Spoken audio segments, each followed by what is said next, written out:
একটা আইফোনের সেফটি সিকিউরিটির জন্য এইটার যে অ্যাপেল আইডি আছে এটা খুবই গুরুত্বপূর্ণ। আপনার ফোনে যদি কখনো সমস্যা হয়, কেউ যদি আপনার ফোনটা চুরি করে নেয়, তাইলে কোন সেটিংসগুলো করে রাখলে আপনার অ্যাপেল আইডিটা সে কখনো সরাইতে পারবে না, বা আপনার ফোনটা চুরি করার পরেও সে চালাইতে পারবে না। মূলত আমরা ওই বিষয়টা আজকে দেখব। আপনার অল্প কিছু সেটিংস পরিবর্তন করার মাধ্যমে এই বিষয়টা আপনি কনফার্ম হইতে পারবেন যে আপনার ফোনটা যদি চুরিও হয়ে যায়, কোনো কারণে অন্যের হাতে চলে যায়, তাহলে আপনার পার্সোনাল ডাটার কোনো ক্ষতি হবে না এবং আপনার ফোনটায় নতুন করে কেউ তার অ্যাপেল আইডি সেট করতে পারবে না। তো চলুন দেখে নিই আমরা যে কোন সেটিংসগুলো পরিবর্তন করলে আপনি আপনার আইফোনটারে নিরাপদ রাখতে পারেন। এই কাজটা করার জন্য আপনি আপনার সেটিংসে চলে যাবেন এবং এখান থেকে একটু স্ক্রল করলে এই যে স্ক্রিন টাইম যেই অপশনটা আছে এখানে আপনি চাপ দিবেন। এখান থেকে আপনি নিচের দিকে চলে যাবেন, এখানে লেখা আছে কন্টেন্ট অ্যান্ড প্রাইভেসি রেস্ট্রিকশনস, এখানে চলে যাবেন।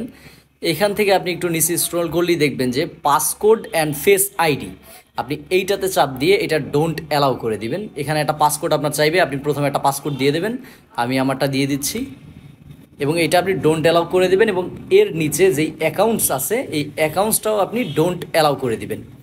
এর মাধ্যমে যেটা হবে, আপনার ফোনের যে পাসকোড এবং ফেস আইডিটা আছে এটা কখনো পরিবর্তন করা যাবে না এবং আপনার যে অ্যাপেল আইডির অ্যাকাউন্টটা আছে এইটাও কখনো পরিবর্তন করা যাবে না। আমি যদি ব্যাক চলে যাই, আপনি দেখেন আমার যে কবির আহমেদ যে অ্যাপেল আইডিটা আছে এটা কিন্তু চাপ দিলে এটা আর ভেতরে প্রবেশ করা সম্ভব না।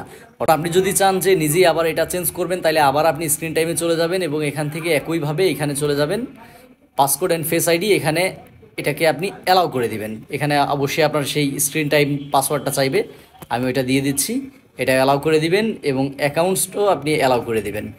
এবং আপনি যদি ব্যাক যান, ব্যাক যে একটু অপেক্ষা করেন, এখানে দেখেন আমার কিন্তু চলে আসছে, অর্থাৎ আমি আমার যেই অ্যাপেল আইডি আছে এটাই প্রবেশ করতে পারতেছি।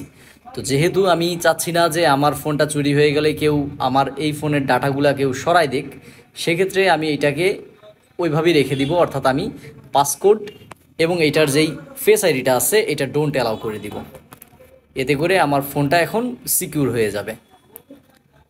তো এখন আমি যদি আবার আপনাদের দেখাই, দেখেন এটা কিন্তু এখনই চলে যাবে, এই লেখাটা এখনই চলে যাবে, ওই যে অর্থাৎ ডিসেবল হয়ে গেল। এটা এখন আমি ছাড়া আর কেউ এখান থেকে আমার পাসকোড বা আমার যে অ্যাপেল আইডি আছে এটা সরাতে পারবে না।